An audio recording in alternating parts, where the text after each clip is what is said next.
Hey, Kevin here, Skylabs, bringing you another video. Definitely going to be a fun one. Today we're going to get into some of the most rare and unique stereo pieces that came out of the 70s.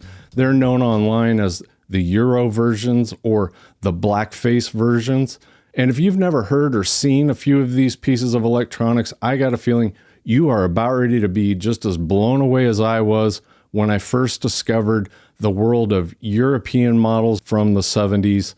I have a few of these pieces. I'll show you the ones I have. We've had a few come in for repair and for resale. There really isn't a lot of information out there on these pieces of equipment, so I'm going to try and keep this one as basic as possible. I'll show you the ones that I'm the most familiar with, the ones that we've had hands-on experience with, and if anybody's got any more information on these out there, by all means, put it in the comments, because I'm pretty good at digging through information online, and it is bleak. So go ahead, get relaxed. It's Sunday morning. We're going to look at some really good eye candy from the vintage 70s. This is just good, clean audio fun. Here we go. And I think we'll start with some of the Pioneer models, as I've definitely seen the most of those. I've had quite a few of them. I still own one to this day that's not for sale. And while Pioneer already had two black-faced receivers for the US market in the early 70s, being the 770 and the 440, the first true European model or black-faced model really came out during the X3X series, which would have been from 1974 to 1976. And while the X3X series had 6 receivers in its lineup, only 3 of these were made for the European market with the black-faced faceplates. And those would be the 5530, which is essentially an SX535. And then you also have the 7730, which would be the same thing as a 737. And then lastly, you've got the 9930, which would be the same thing as a Pioneer SX939. Kind of odd that they didn't make a European version of the SX1010, considering that was the first receiver to break the 100 watt per channel threshold. Definitely would have been a really nice collector piece to have if they did now. And again, Pioneer followed up the X2X line with the SX50 line, which included 3 more European receivers and also an all black cabinet. So this is a true blackout 50 series. And the models you want to watch out for from the SX50 series would be the 5570, which would be the same as a 950. You also have the 5580, which would be the same as an SX1050. And then you have the Holy Grail, the 5590, which would be the same thing as the silver-faced SX1250. And while I'd love to get my hands on an SX5590, it's probably not going to happen. They're just so rare and they're getting to be so valuable that it would just be out of my price range. I do have a 5580, and it is about as mint gets. And it's kind of a crazy story. So I'm going to share the story with you, and then I'll show you some pictures of my beloved 5580. It's really sweet. I'm not going to lie. A guy called on a Sunday, and at the time I didn't have a separate phone for the shop and for my personal use, so all phone calls came to me. And on a Sunday afternoon, being we're closed, I answered the phone, and this guy says, "Hey, I'm 20 minutes outside of Des Moines. I'm on my way to the recycling, and I've got a vintage receiver. Would you be interested in it?" Well, of course, I say, "Well, do you have a make and model number?" And he said, well, it's a Pioneer 5580.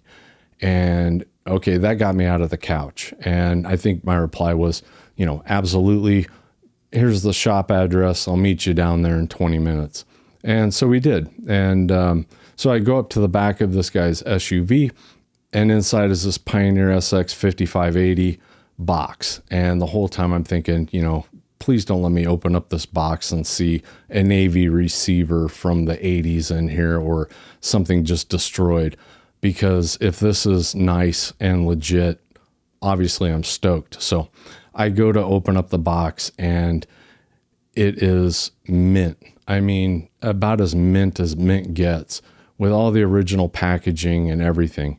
This is one of those stories, and I don't want you to think this happens all the time, but it definitely has happened a few times. Sometimes we'll get customers that will come in and, for whatever reason, they don't necessarily need the money. And this was the same thing where he said, I've loved this thing. I've gotten my money's worth out of this. I just want this to go to a good home. I want it to get another life. And if you're willing to take it, I'm willing to give it. And you can ask anybody at the shop, when this happens, the first thing out of my mouth is, I can't do that. I have to be able to sleep at night. I am going to sell this, and I have to be able to give you something for it.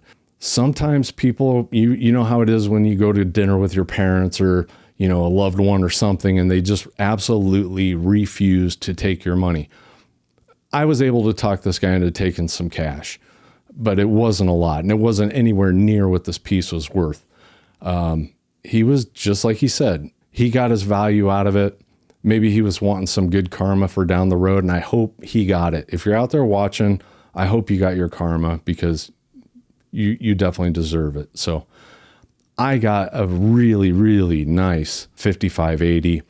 And of course, we went through and recapped the power supply, put the nice big Chemicon blue filter capacitors in there. And being it's my receiver and I'm not selling it, I thought, what, why not show off those big blue capacitors in there? So I took a strip of blue LEDs, ran the wires down an existing hole out the back and plugged that LED strip into the switched outlet. And I love the look of this. I mean, I think this is just as cool as it gets.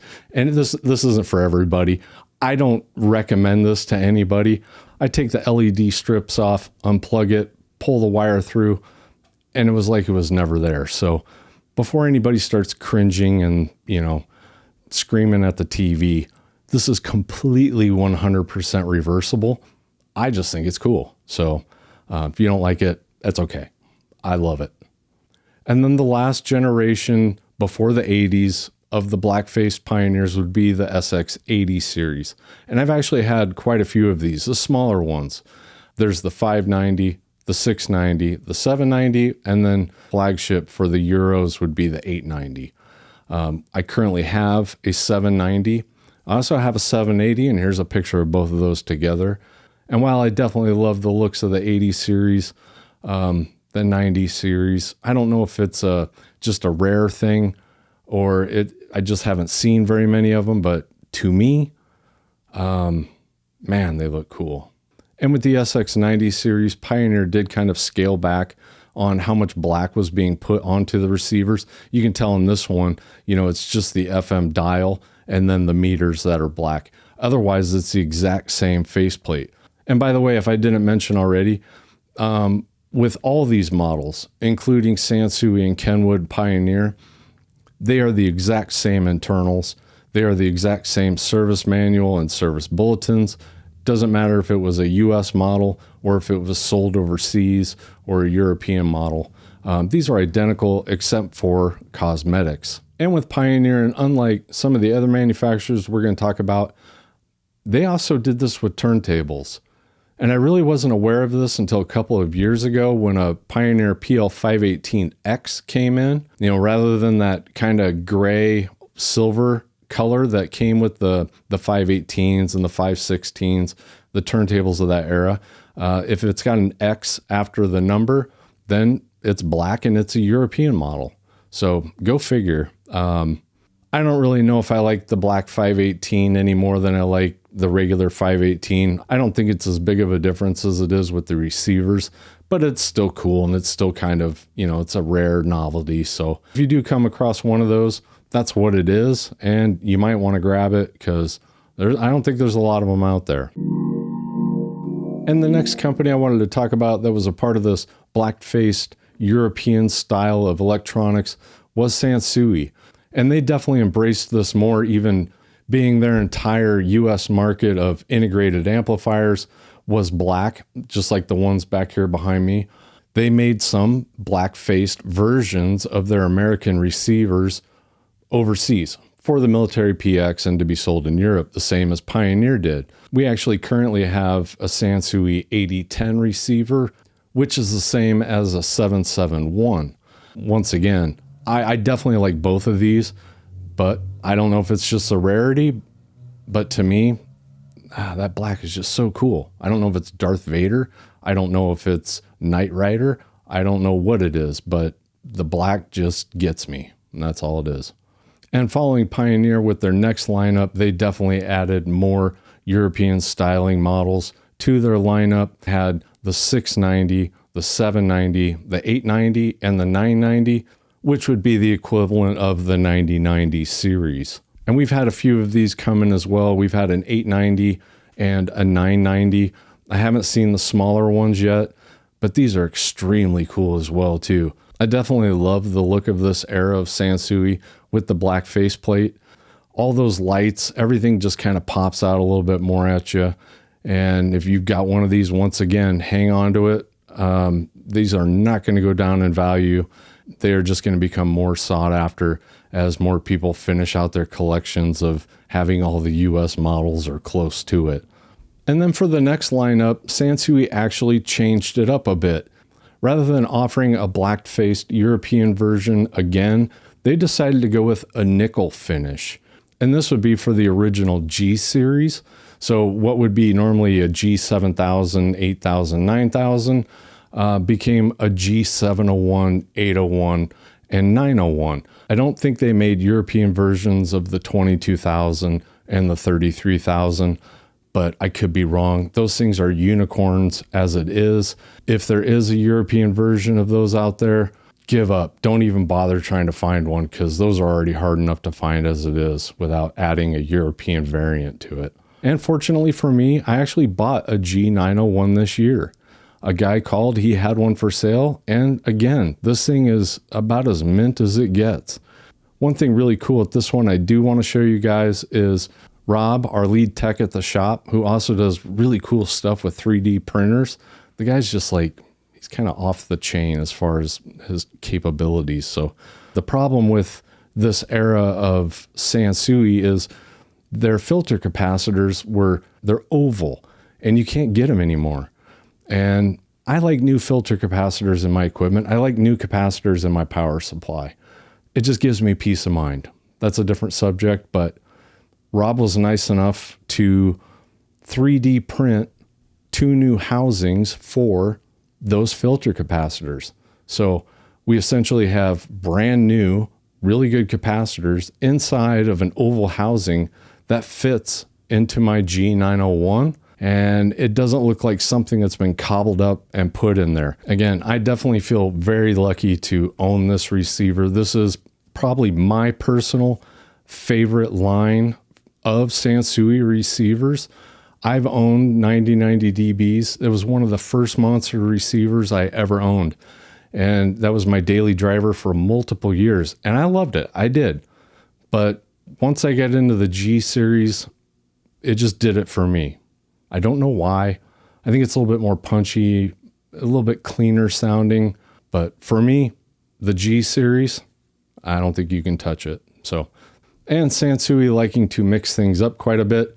That's exactly what they did with the next series. They went back to black. And this would be the GX700 series. And I think the only one they made is the G771, which would be the counterpart to the US version, the G7700. These are very cool. I definitely like the looks of this one better than I do the previous G nickel series, just because of the red and the blue lights. I think it just pops out so much more. It just grabs your attention. The big knobs, the works, definitely one of the coolest receivers out there. I don't own one. I've never seen one. I will definitely grab one if I have the chance, and you should too, for sure. And then as far as I know, I think this ended the black European versions of Sansui as well, just like Pioneer. And I know Kenwood had quite a few European models as well. I don't think a lot of them deviated as much. I know they had the 9000G and the 9000GX. Kenwood also did a couple really cool nickel front integrated amplifiers. And then the Super 11, which came out in 1980, black-faced monster receiver. I mean, this thing's huge. I think it was sold stateside, but I'm not sure because I actually looked inside of Stereo Review magazine. They've got a buyer's guide that a couple of you viewers told me about in the comment sections a while ago. And thank you for that. I've used that source quite a bit, but I don't seem to see the Super 11 listed in 1979, 80, or 81. I'm not sure if that was a US made one or not. It is definitely one of the coolest looking Kenwood receivers out there. Also, that 9000 GX is very cool looking as well. I haven't had the 9000 GX, and I haven't had any of the nickel face-plated integrated amplifiers. They do look amazing as well. But again, if you own a Kenwood European model, leave it in the comments. And with Morance, there's a couple of oddities here as well. From what I understand, and we've had a few of these, and this would be the engraved faceplates. Now, I think these were sold in the United States too. Rather than the lettering being silk screened on the front, it's actually engraved. And the finish on the faceplate is really nice. It's almost got like a thick gloss on it. I've only had one. It was a 2270 that a customer brought in for repair.